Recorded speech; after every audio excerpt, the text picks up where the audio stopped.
Welcome to Emergent. My name is Reed Summers. In this special episode, we're going to be examining the November 13th UAP hearings in the United States House of Congress. And I'd like to break this down and go blow by blow, as well as look at the bigger picture and some of the key takeaways from this important set of hearings in Congress.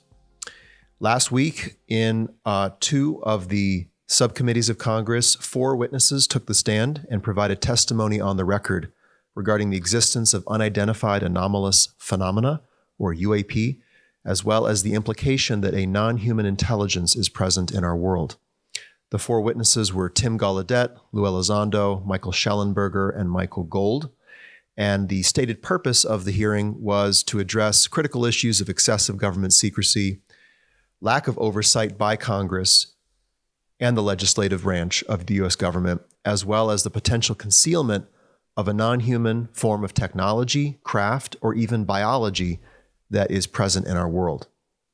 Last week, I had a very great conversation with Richard Dolan. I look forward to rewatching it, and I encourage you to watch it as well. That's up online.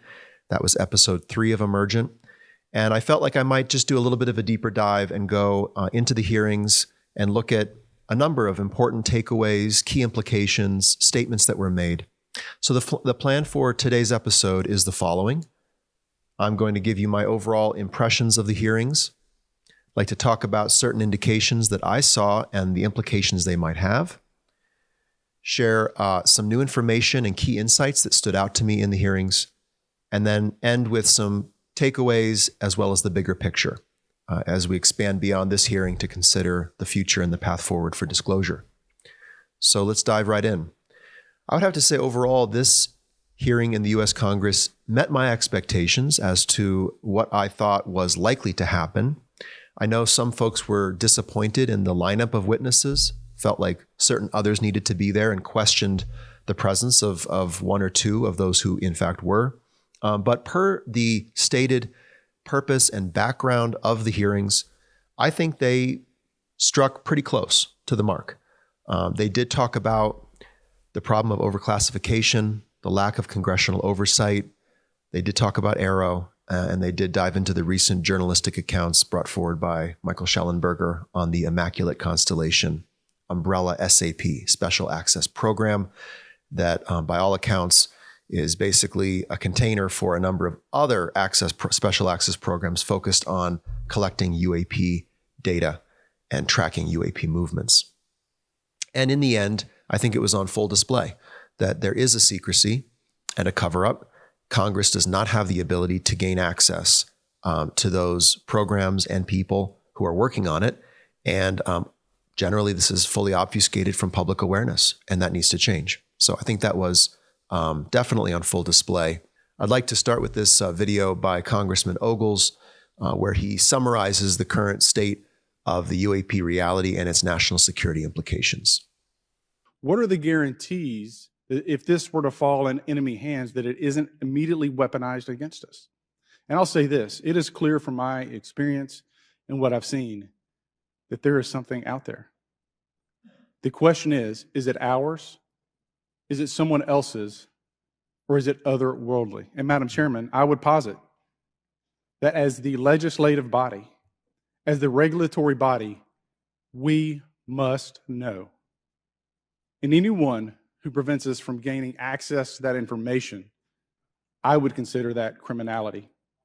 Because we have U.S. personnel who may very well be in harm's way. We have technology that ultimately may threaten our very existence. With that, Madam Chairman, I thank you for your indulgence, and I yield back. I think the hearings represented a relatively strong foot forward in the movement from UAP to NHI. There seemed to be kind of an overall trajectory of this hearing from the cover-up of UAP, crash retrievals, overclassification, government intransience, and lack of oversight, to the reality that there potentially is a non-human form of biology. And even the words alien bodies, alien craft were used very specifically. In addition, there was discussion of UAP incursions as a potential security risk, either for this country or for the whole world. And there were some stark statements made about what an NHI likely is, as well as some misdirections as well given to that effect. And so I'd like to play this clip for you. This is Congressman Garcia querying all the witnesses regarding what are they? What is NHI? What do you believe UAPs could be or are? Strong evidence that they are non-human, higher intelligence. I echo my colleague's comment, sir. Genuinely do not know. Though in and of itself, that clip does not reflect the most definitive statements made, I did appreciate that toward the end of this hearing, the standing Congress people asked those present what they thought specifically NHI was. Because of course, non-human intelligence could reflect pretty much anything. It could reflect an angelic entity, an animal entity, anything, right? And so like, what is NHI? And I appreciated that they pressed the witnesses to come on the record and to say exactly what they thought NHI was. I don't think this hearing met the high watermark set in the 2023 congressional hearing with David Grusch, but I think it advanced the conversation back towards that level. And it benchmarked, I do think it advanced the conversation back toward that level. It benchmarked certain key ideas in the public consciousness and in the congressional record that I think might come into play in hearings down the road. And in case you missed it, there might in fact be more hearings coming. This is from an article by Chris Sharp, Liberation Times. I'll read this quote to you. Liberation Times understands that next week's hearing is expected to be the first of many on the UAP topic in the House of Representatives, with the aim of establishing a process similar to the Church Committee, which investigated intelligence community abuses in the 1970s. So this hearing really put the secrecy apparatus on full display, and it definitely demonstrated Congress's inability to gain access to key information, to key individuals, and to corroborate the claims by witnesses who have, prior to last week and last week, come on the record to make some pretty important testimony. So clearly there's much further to go, but I do think this hearing advanced us back to that key watermark set last year and queued up the conversation for hearings to come. I'd like to turn to look at some standout moments and some certain indications as to the nature of what might be happening behind the scenes and the implications of that. There was a lot spoken and unspoken in this hearing. A lot of cues and jabs, questions unanswered, but still intended to be asked, regardless of answer. And I picked up on those, and I'd like to review those with you. I think, generally speaking, what we all saw was a dynamic at play. The Congress people chairing these committees were asking the witnesses present, what's happening? What do you know? And in so many cases, the witnesses said, I can't tell you. I can't tell you here. Or even in some cases, I can't even tell you in a secure, compartmentalized information facility, a SCIF, right? And then the Congress people on stage basically turned to the camera, so to speak, to indicate their frustration and the obstacles that they are encountering to gaining any further insight and oversight into the secrecy around UAP, UFO, and that potential non-human intelligence. I think early on in the hearing that was highlighted well with a big laugh in the room when Congressman Moskowitz made this statement. What department of the U.S. government gave you this document? I will say the Department of Defense. Unfortunately, I can't say in this forum much more than that. You specifically said the document said you can't talk about crash retrieval. Well, you know, you can't talk about Fight Club if there's no Fight Club. Correct. Okay, I'm just making an observation. Yes, sir. So that document that you signed, that you said exists, specifically said you can't talk about crash retrieval. Correct, sir. It was a limitation on what because already I'd been speaking publicly about the topic, and so the document said you can continue saying X, Y, Z, but you cannot discuss the topic. There was a clear frustration here when Lou would expound and try to go into lengthy explanations. He was interrupted many times, not least of which by the comment made about you can't talk about Fight Club because there's no Fight Club, right? Which is that you can't talk about it, but we're talking about that you can't talk about it. So it's there. There was notable frustration from Congressman Burchett and Luna and others. And there were some strange moments, I felt. One frustrating one was kind of a moment I don't know what it was. Was it a misdirection? I'm not sure. But when Lou was asked by Congressman Burleson if he could provide information on biologics in a skiff, we'll watch this. My question to you then is, if we were in a secure setting, if we were in a skiff, would you be able to provide or get access to something, whether it's visuals or material that we could put our hands on, or biologics that would convince me, that would show me that we have non-human origins? Sir, that decision would not be mine. That would be to the gatekeeper still in the U.S. government. And who would we, so if you were in our shoes, where would you go from here? How would you get that information? A lot of times we just don't know who to ask because we don't know where to go next. So if you were in our shoes, where would you go? Well, I prefer to answer that question in a closed session. However, we established Arrow for that very purpose, and unfortunately, under its previous leadership, it failed. So one would hope that they would have the authorities necessary to do that. Let's hope that this new iteration of leadership will be successful. To send Congress back to Arrow when Arrow has, at least in its prior leadership, not been acting in good faith, is a bit of a non-starter. And it made me wonder, are Congress being led around here, right? Because to just say, I can't tell you go to Arrow seemed like kind of an unacceptable statement to make in this setting, given the past on Arrow itself. There were also some strange kind of probings and leading questions. Congressman Timmons asked at one point, how did you become aware of the Langley incident? Was it pre-Wall Street Journal? Like as if he needed to know if there was a back channel or some sort of awareness prior to publication. And Congresswoman Mace pressed on the topic of contractors and multiple times, but specifically, and Lou was not able to answer this, she asked, do they work with other countries, China, for example, which to me hints at the multinational nature of corporations and the risk that the UFO UAP secrecy being taken out of government purview, even out of the purview of the defense and intelligence agencies of the government, and placed into the purview of private contractors who potentially could have dealings with other foreign countries or foreign adversaries of the United States. I felt like there was a probe being made there. But beyond that, I think we discerned multiple moments of exasperation and frustration. And I think that was part of the message. These Congress people were trying to put right in front of the viewing audience and other Congress people not present, the fact that they are trying to know, trying to gain insight, trying to corroborate these claims, and they are unable to do so. And very early on in the hearing, this statement was made, and I think this was glanced over. It was part of the opening remarks. But to me, this stood out. This is Congressman Grothman talking about their inability to verify the claims made by David Grusch. Well, these agencies have been helpful to us in understanding the challenges that come from collecting UAP data. None of them have been able to substantiate the claims made at this hearing last year by David Grusch. Despite our committee members endlessly questioning these agencies inside and outside of a skiff, I hope our witnesses today will be able to provide evidence and content that is worthwhile to our pursuits of eliminating government waste and increasing transparency.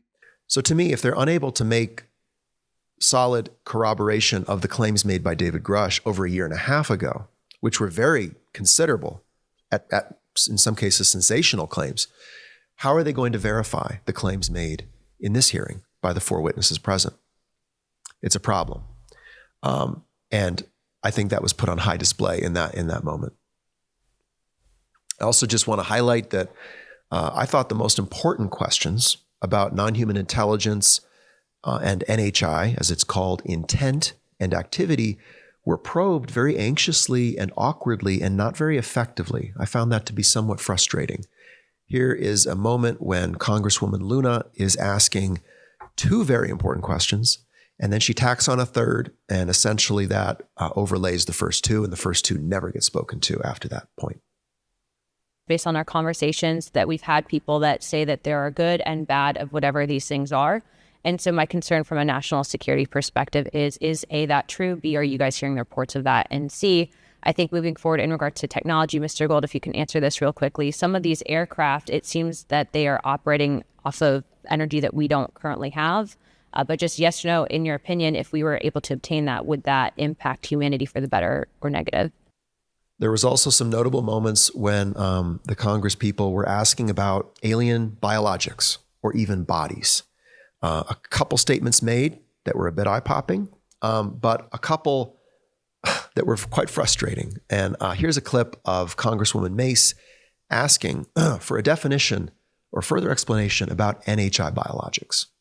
How would you define non-human biologics, non-human intelligence? What are we actually talking about? Admiral, and we'll go down the line. I don't think it's a stretch when you look at the diversity of life on this planet and the size of this universe to think that there would be more diverse, higher order, non-human intelligences throughout the universe. And that's probably what's visiting us. I would take the scientific approach. The definition would be the ability to react to a stimulus in a manner that requires an intellectual thought process. I just don't know. I think we must be modest in our assumptions that we're looking for intelligence. That could be biological, it might not.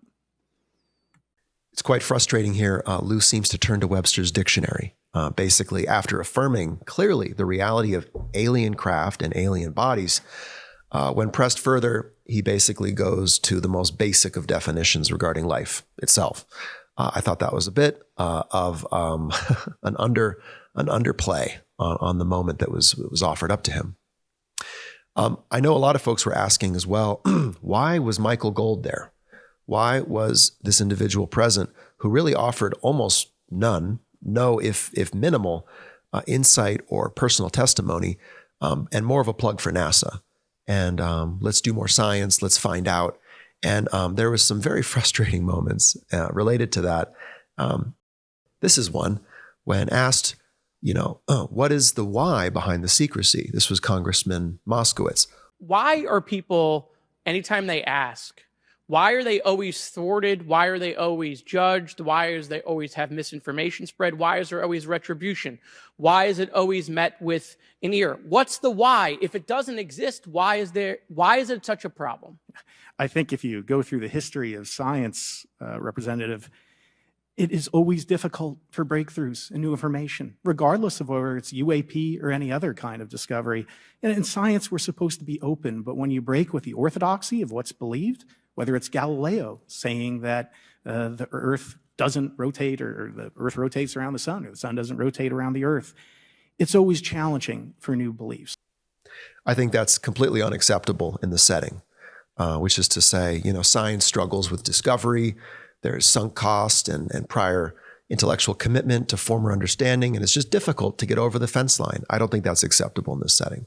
The cover-up is too real and engineered, and Congress knows it, the other witnesses know it, and to basically say discovery is difficult is not an acceptable response in a setting like this. Okay, let's move on to some new information and key insights that might advance our understanding of UAP, UFO, NHI, and the cover-up itself. To start, Lou was pressed on the topic of the reported transfer of technologies of non-Earth origin to Lockheed Martin. And he was asked very specifically about this. Interestingly, Michael Gold was, I don't believe, asked, even though he worked at OSAP for some years. I thought that was strange. But this stood out to me. Congressman Burleson asked Lou about alien biologics or bodies, and Lou responded in this way with the statement, separate but related. In the discussions, it's simply about material, or is there discussion about it was previously testified that there was biologics that were collected. Are you aware of any of that? I am, sir, aware of the reporting that biologics have been recovered. Again, my focus was more nuts and bolts, looking at the physical aspects of these phenomenon, how they interacted around military equities and nuclear equities. So I'm certainly not a medical expert. I would not be able to probably provide you a whole lot of value in that simply because I don't have the expertise. But was anything described as that we have possession of bodies? Yes, yes. We have is it multiple types of creatures or? Sir, I couldn't answer that. I can tell you anecdotally that it was discussed quite a bit when I was at the Pentagon. The problem is the supposed collection of these biological samples occurred before my time, in fact, before I was even born. And was this part of the Lockheed Martin discussion, or was this the biologics is a completely separate? Separate yet related. Okay. I also took note how the phrase order of magnitude was used several times by, I believe, both Tim Gallaudet and Lou Elizondo to discuss the flight characteristics and performance capabilities of UAP. In one case, Tim Gallaudet was talking about the report that he received of an underwater USO, submersible object, basically being able to travel at orders of magnitude faster than, for example, a human-made torpedo. Thought that was interesting. Here's an image. Here's a video of Lou Elizondo talking about the G-force side of that equation.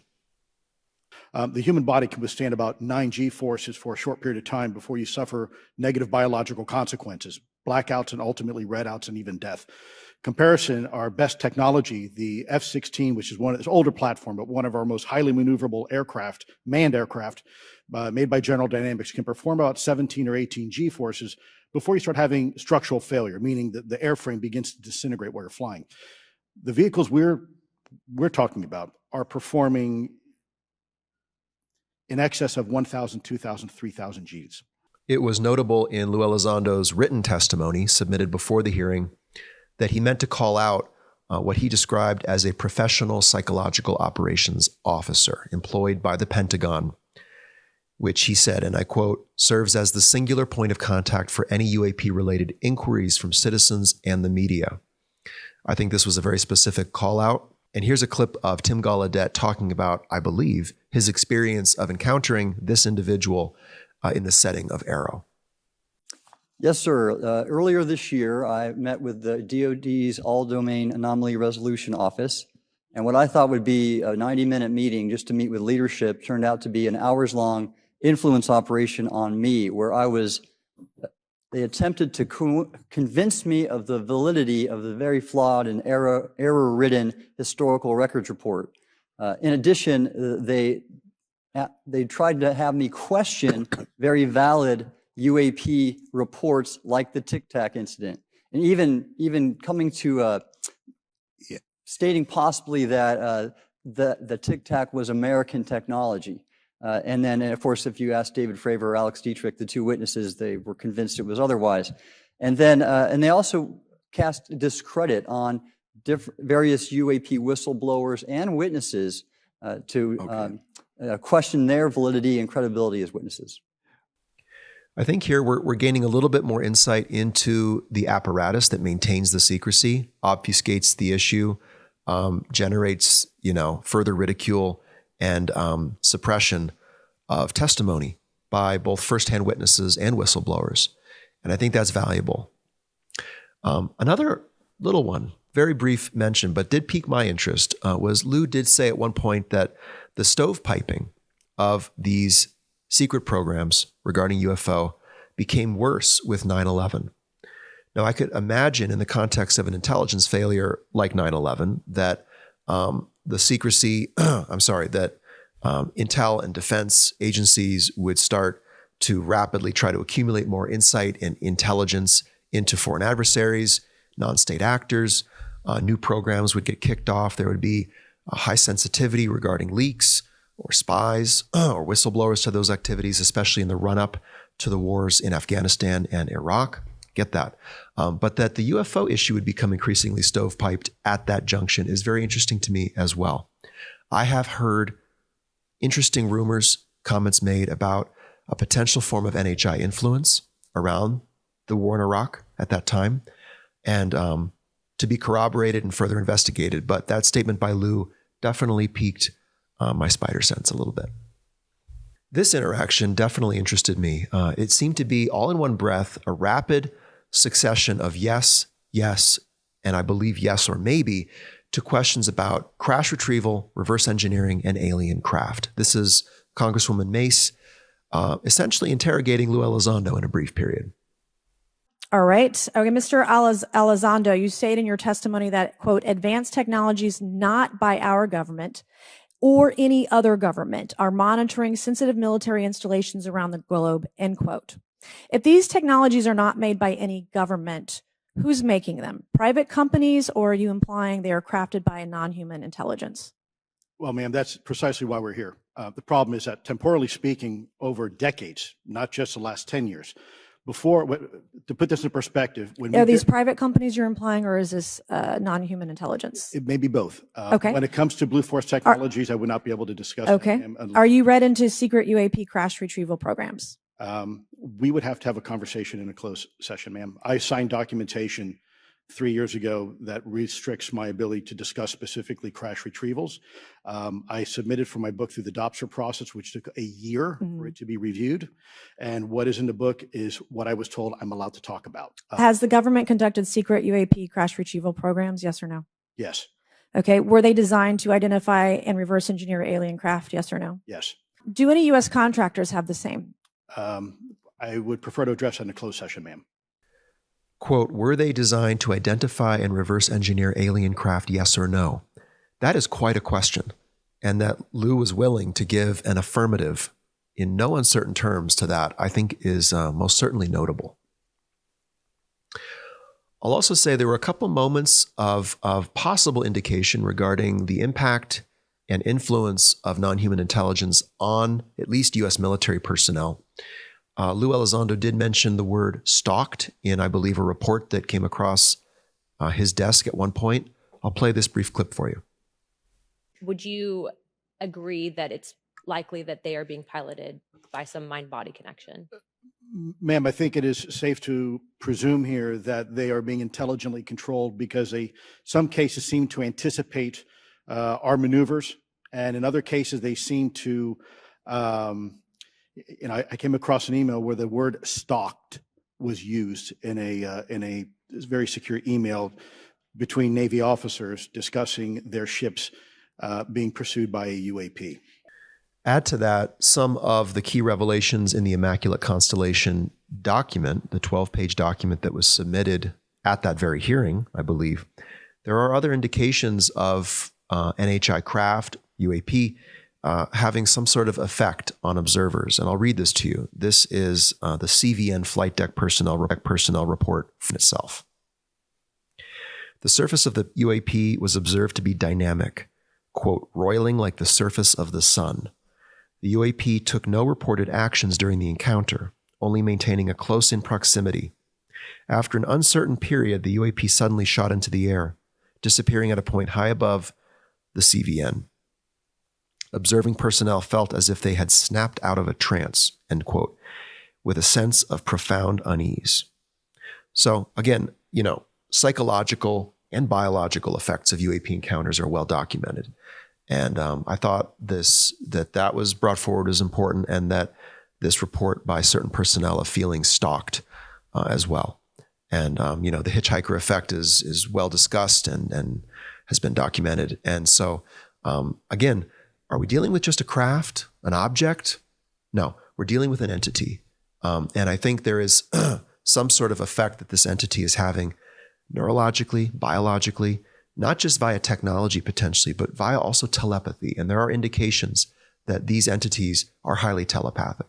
And I think that's a component of the interface. And I think it is worth taking into account when we consider risk or even threat, but generally the implications of the encounter itself. Moving on, this was an interesting one. I called this out in my episode with Richard Dolan, but Lou's written testimony contained a statement that had been made by David Grusch and affirmed by Carl Nell as well, all important individuals in this effort for public government transparency on UAP. I'll read this to you. Let me be clear, UAP are real. Advanced technologies not made by our government or any other government are monitoring sensitive military installations around the globe. Furthermore, the U.S. is in possession of UAP technologies, as are some of our adversaries. I believe we are in the midst of a multi-decade secretive arms race, one funded by misallocated taxpayer dollars and hidden from our elected representatives and oversight bodies. That opinion was also made by Dave Grusch and affirmed by Carl Nell in this quote by Carl Nell regarding the claims by David Grusch about a sub rosa secret arms race being fundamentally true. I think this is likely connected to Lou's recent hypotheticals regarding the sandbox and us, the human toddlers in that sandbox, and technological toys being introduced into that environment, and the potential risks for geopolitical stability stemming from that. Again, though, all too often, the non-human intelligence is counted as a neutral in this equation. It's kind of a default assumption that these craft crash or just somehow appear on the surface of our world. We pick them up, we recover them via crash recovery efforts, we reverse engineer them, and then we make war with each other over these technologies, whether it's literal war, economic war, intelligence or defense war. And so that's quite an assumption to make, that the NHI are not involved in the depositing of these technologies, in the transacting of these technologies, in doing so in ways that might favor one world superpower over others, or to do that simultaneously with all superpowers in ways that would pit them against one another. So if there is a secretive multi-decade arms race at play, we have to question the other actor on stage. Amidst the world superpowers, Russia, China, the United States, the BRICS, the European Union, is there another unseen, covert operating superpower in the sense that there's a non-human intelligence with the technology to do things that far exceed our performance capabilities, that overwhelm our defense capabilities, and that they may be doing things in the background that influence the state of world affairs? It's a potential we have to talk about. I'd like to turn now just to look at some of the key takeaways from this hearing, in my view, and then step back and look at the bigger picture. What is the bigger picture as we see events related to this disclosure of UAP and NHI take place? Well, I think, overclassification was one of the stated aims of the hearing, to question and challenge that. Did they deliver? I'm not sure they did. They did about special access programs. We have the acknowledged, we have the unacknowledged, but unacknowledged is not the end of the rainbow here. There's the waived, unacknowledged special access programs. And, it might be time for Congress to probe deeper to that side of the spectrum. So, amidst the frustration of how do they gain more insight, how do they break through, they're going to need to dig in deeper and call up witnesses, potential whistleblowers, and people with agency and user access to the special access programs to come to testify as well. Those would be more of a hostile set of hearings, or, a more of a hostile witness being brought to the stand. It's going to be very difficult. And I'm sure they've tried. Why have they not been successful? I don't know. Are they being misdirected? Are they being led in circles? Are they not asking the right questions? I think that's all possible. And, I think it's worth asking regarding witnesses and whistleblowers. In this hearing, were these the witnesses we needed? Should there have been others? And, we have to look at, among the witnesses, who is giving the details and who is not. To my knowledge, Dave Grusch gave the details. He interviewed the 40. He went into the skiff. He said he gave facility locations. He gave names. He gave program structures. To my knowledge, that's what he said he did. I don't know if other whistleblowers or witnesses are doing the same. And, I think there were some notably frustrating moments in this hearing. For example, when Michael Schellenberger refused to even say where his witness existed in the universe, essentially. He was pressed in this interaction to confirm whether or not this witness was even in the Defense Department. Now, I understand not wanting to give indication as to where a whistleblower might be who does not have adequate protection, whose name must be kept private by a journalist like Michael. I understand that. But to basically bring forward a document written by such a person, and on the record, this person simply just is a person, right? Or maybe they're a current or former government employee. I believe that's as far as Michael went. In my mind, that's not enough. It's just not enough. And I get more whistleblower protection is needed. I get there are real problems with identifying these individuals, but even for the public viewing this, they're basically being told, so you talk to a guy who gave you a document that said all of this, and as far as you're willing to say, he's a guy, right? The optics, the look is just not good, regardless of the justification. And I think more needs to be done about that. Now, as we look ahead to future hearings in a new administration, I think we have bigger questions to ask still. It is very clear there is a new regime approaching in terms of a federal response to UAP. Now elect President Trump and others in his now and newly forming cabinet have gone on the record regarding their intention to bring forward UAP information to the public and have even made promises to that effect. So we have a new administration. There is going to be a new regime. How should that regime approach this? Well, I think they need to be very careful in their selection of individuals to facilitate the UAP NHI cover-up resolution. Any individuals who are coming from the deep state, people who might be deep state careerists, need to be thoroughly vetted, maybe to the effect of even a rigorous polygraph to determine that they are telling the truth, because there are many indications that people from within the programs have been intentionally compromised in those programs to basically prevent them from coming forward with information, holding over their head, crimes committed, other liabilities, personal details. We saw the reprisals against David Grusch take place, very vicious.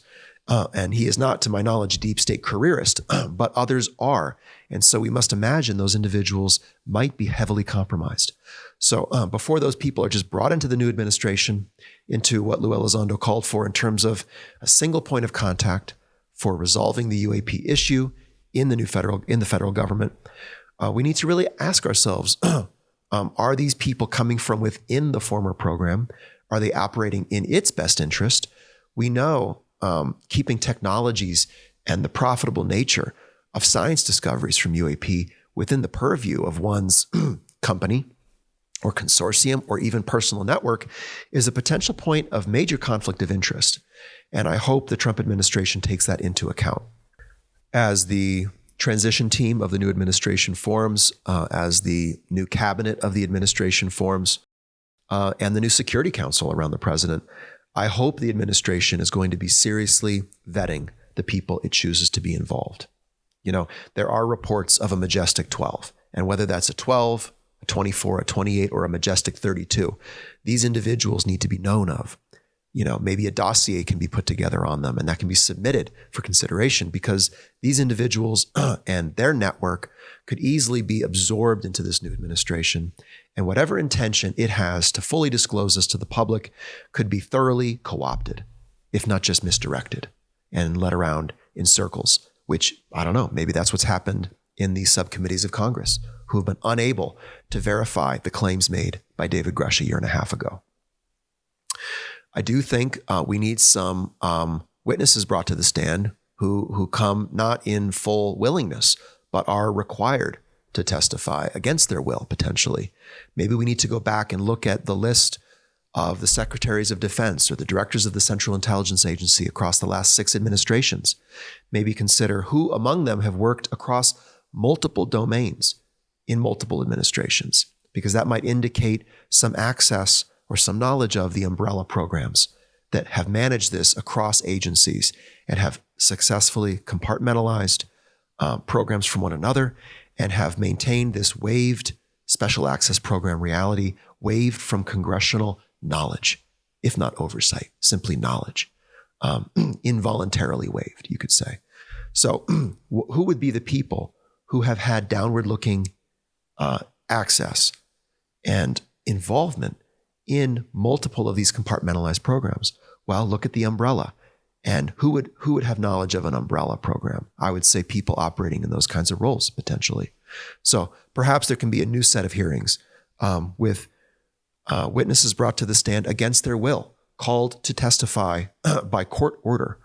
I think that would be very refreshing versus just getting whoever was willing and whoever could fill the seat, which seemed to be the case, at least in one person's case in this last hearing that happened. I think it also is important to look at this reality of a national security threat. It was discussed in this hearing, and some statements were made. I'd like to play these back for you. This is Congressman Timmons, I believe, querying Lou regarding the increase in sightings and the fact that these craft are not choosing to remain hidden, but are operating in something of a brash manner. His opinion, are UAP a threat? Mr. Elizondo, you just said something interesting. You said they don't seem to be hiding. They don't seem to be hiding. The UAP sightings are becoming increasingly brash, if you will. And, we've been hearing about these for years, but they've generally been isolated and not as consistent and over critical military installations. Would you say that's fair? Is this becoming increasingly often? Is it happening more and more? Great question, sir. Let me see if I can answer this for you.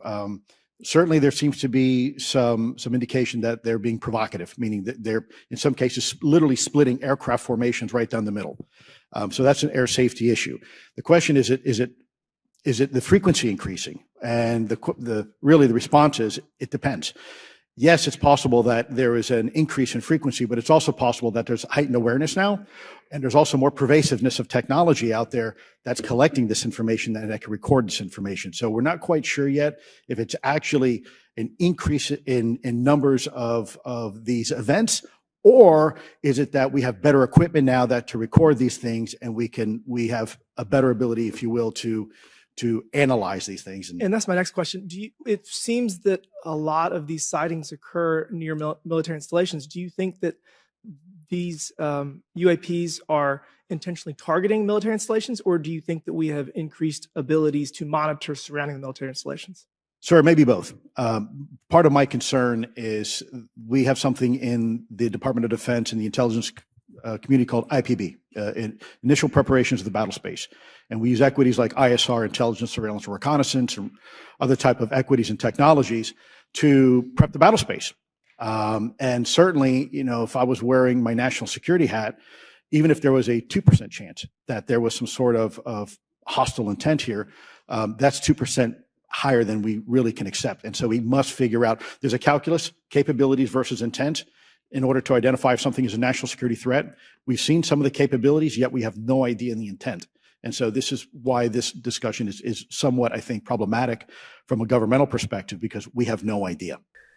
However you read this, I think there are indications that UAP are not operating in a fully transparent, disclosed manner, and that some of their activity might represent a provocation, certainly a surveillance, and at times a direct incursion into our human space, which may have real detrimental hazards and implications. And so we need to take that seriously and not just write this off as military men who want to see it as a threat or who want to get funding from Congress and whip up public fear in order to achieve those ends. Is that possible? Of course it's possible. But there are so many indications that UAP, if operated by a non-human intelligence, are operating in covert fashion in ways that are unsanctioned, that might represent a violation of at least the personal sovereignty of individuals in the form of non-consensual contact, for example, abductions, but also unsanctioned ways that do present real risk to the stability of a geopolitical state of affairs, not only in the form of introducing their technologies into our human space, and our human space is one of competition over everything, technology included, right? But also there are indications of taking up a physical presence in the world. There, even at this hearing, was discussion, or at least a question about alien bases. There have been rumors about deals being made at various times in history. We can't fully corroborate or substantiate these claims, but what we do know is that whatever this force is, whatever part of it is not of Earth origin, can't be accounted for by technologies of the U.S. or its adversaries, they are operating in covert fashion in a state of non-disclosure. They are interacting with multiple state actors in ways that might fuel what has been described as a multi-decade secretive arms race. I would also add our world is in a greater state of physical armed conflict in the sense of large regional wars between state actors, not just non-state actors or terrorist organizations, to a greater degree than since the Cold War. Right? So even if a non-human intelligence has no intent to do so, their presence might be doing so. It might be tipping us into a state of physical conflict, if not now, then in the future. And so in my mind, there are almost certainly two sides to this. It takes two to tango, okay? The NHI are not almost certainly in a state of remote observation, not physically present in the world, right? Just watching us. No, this is an incursion into the world, and it might be an intervention into human affairs. And I think information will come forward in the years ahead to either substantiate that or to not substantiate that. But we need to know, what is the state of NHI presence and activity? And from that, what can we glean about their potential intent? I know everyone wants to think of this cover-up as a human cover-up, and a human arms race entirely, but I don't think it's only that, okay? The NHI are also in a state of cover-up regarding their presence, and that's well documented in the history of the UFO phenomenon. So I think it's time to begin asking bigger picture questions that go beyond nuts and bolts, shiny craft, and talk about the operating entity, the entity behind the wheel. Why are they physically here? Why are they taking up a position in our oceans, for example? Why are they allowing technologies, full craft, to come into the hands of multiple competing defense entities and non-state actors, right? And corporations, and leading to potentially a secretive arms race that destabilizes the world and is going to be inevitably, probably, part of the next round of major world conflicts. Why? Why are they here? And why have they not disclosed that? It's a problem we have to begin to look at. Here, I'd like to put on screen a hypothetical. This is a quote from Gary Nolan in which he's asking some important questions and putting forward, in my mind, a very important set of possibilities. Let's say there are 8 different groups of whatever they are, non-human intelligence, and they all don't necessarily agree with each other, and we're not the main show, we're a sideshow, but somehow some of them see us as a resource, while others see us as having to be protected from others that see us as a resource. And so you could have a little bit of that going on. So these are the kinds of conversations we need to be having. We need to go beyond just the craft and the human cover-up and talk about the entities that control the craft, the nature of the force that's present, or forces, because there could be multiple, and the kind of stake or interest these entities might have in human affairs and the outcomes of human civilization. We need to begin decoding intent, okay? To decode intent doesn't start with the scientific method, gathering all of the data, in an undeniable form, and then from that you distill down to understand the nature of what's happening. You have to go on what's present, the information that we can gain in an intelligence fashion. And it may not all be completely accurate, and there might be deception present, right? But in the intelligence framework, you deal with that. And from that, you gain insight into possible patterns of behavior and indications regarding intent, and then you formulate a response to that. By and large, we are not making that intelligence assessment regarding the forces that are present in our world. We are not talking about the necessary human response. We are sequestering this conversation in either the fringe of paranormal, the fascination and novelty factor of, strange craft, strange beings, and the adventure and consciousness that it might represent, or it's being sequestered into the national security fixation when it needs to be out in the world's security concern, right? It needs to be an international matter, not just a state defense matter. Because if it's absorbed into competing defense and state enterprises, it's going to fuel conflict. Even the disclosure of it will fuel conflict. And so there are key steps I think we need to make, 5 of them actually. I'll put this on screen. These are my 5 shifts of the disclosure narrative that I think are very important so that we get toward the outcome of a united human response, the safe and continued development of human civilization, and a clear understanding of who and what is in our world and why they're here. I think we have a lot more to go on in that respect than we take stock. And it's time to use what we have in the 80-year record of evidence in the UFO phenomenon, in the cover-up that's been discovered and analyzed, to make intelligent assessments about the nature of the evolutionary event taking place in this, what I would call, contact with non-human intelligence. And from that, we can devise some very intelligent, very rational response frameworks that anchor into our existing human reality, whether it's regarding having a border, right? For a nation state, for example, maybe we need a border or a border policy governing contact within our world. We have laws governing what represents safe and consensual interaction between human beings in ways that safeguard personal sovereignty, public safety, and the right to free will. Well, maybe we need to apply those frameworks to potential interactions between humans and non-humans, right? Because there are indications that unsafe, non-consensual contact is taking place. It's not difficult to think through this, but we have to get over this, what seems to be a fence or a wall. I don't know who erected it, but it's boxing in the conversation and keeping us either in a nuts and bolts fixation or a fascination with an endless parade of possibilities, fringe theories, novel possible explanations, when really there are very solid, probable explanations that are rational, evidence-based, and that lead to actual courses of action that can be advanced. They are high utility in that regard. Much of the news coverage of this hearing, a lot of it ended on the topic that there are aliens in our world, right? That is what the public is going to think when they hear NHI or UFO, UAP. The media knows it. That's why these news pieces are describing these as alien craft, alien bodies, alien biologics.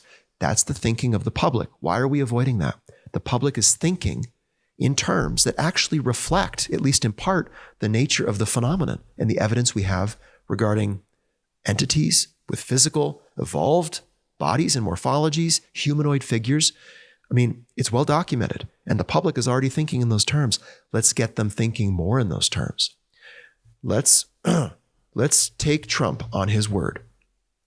On the Joe Rogan show, he said the following. I'll roll this for you. People coming from space, Yes. And I know you're interested in that. Oh, I'm very interested in that. How much did they tell you about that? A lot. Really? Yeah. What'd they tell you? How much can you tell? So how's that work? Is it like I super think top I can secret? tell, Tell me. People coming from space, okay? I know it sounds a little wild, right? It's not that inaccurate to the reality of the phenomenon, or at least the part that we have documented in terms of contact with physical beings that look a whole lot like physical aliens. How can we take this a step further? I do think we need to probe deeper into the human cover-up. We need to get the right people to make statements on the record. And we need to basically provide something of a cracking of the outer shell. It doesn't have to be an obliteration of it, but just a crack that cannot itself be repaired by the deep state and by the cover-up that has so successfully obfuscated this down through the last 80 years, and with many good attempts to make that crack. I think there's a chance that this next administration can do that. But what happens next is very important. We have to question the entities. We can't just make ourselves the perennial enemy and hold out the fact or the possibility that we're being visited by what is benevolent or what could give us free technology, free energy. I'll tell you, people will unite around a threat a whole lot quicker than around benefit, right? Because with a threat, no one benefits. Everyone unites to respond. With a benefit, it's the question of who benefits, okay? And when we fixate on the nuts and bolts, the technologies, the science advances, it's all the language of benefit and opportunism, okay? But that is essentially the language that has been used underneath the cover-up heretofore. It's been private entities, defense contractors profiting off of these discoveries. And so to say, well, let's bring it onto the public. Now everyone can profit. No. That's not our human world. Not everyone profits, okay? We do not have a world of equity or equitable distribution of technology and access to technology and science. No. So what company is going to get it once it's out in the public? What science university is going to write the paper? Who's going to get famous? Who's going to be the greatest president in history around the admission of this reality? These are all risks. And the more we focus on opportunity and making ourselves the enemy, I think we're going to fall into that trap ever more increasingly. And we're not going to question the entities who are operating covertly in our space. And that would be a mistake. So much to come. I think in the new administration, there are choices to make. In the upcoming hearings, there are choices to make. The engagement with the public regarding the potential of aliens, which is going to be the engagement, there are choices to make. But broadly speaking, there's an important step back to do, to see the larger evolutionary event that is likely taking place in the form of contact with non-human, extraterrestrial, alien entities. We need to rule that in, which I think we can do. It doesn't mean we rule out other aspects to the phenomenon, because there are other aspects. But that one demands our attention and response on a different time scale and to a different degree than dealing with theories of interdimensionality, theories of angels and demons, theories of cryptos, which frankly, if real, very important, but does not have the evidence supporting it like the theory of extraterrestrial contact does. So we need to take this broad field of possibilities and distill it down into the operating probabilities that really do demand our initial focus and response and action. And I think we are capable of doing that. So with that, I'll wrap up. Thank you so much. This has been a special episode of Emergent, and I've enjoyed unpacking these hearings with you. I look forward to doing so again if we get another round of hearings. And with that, let's keep our eyes on the front lines of the phenomenon and the disclosure of this phenomenon to the public. And I look forward to the next episode, and I will see you then. Thank you.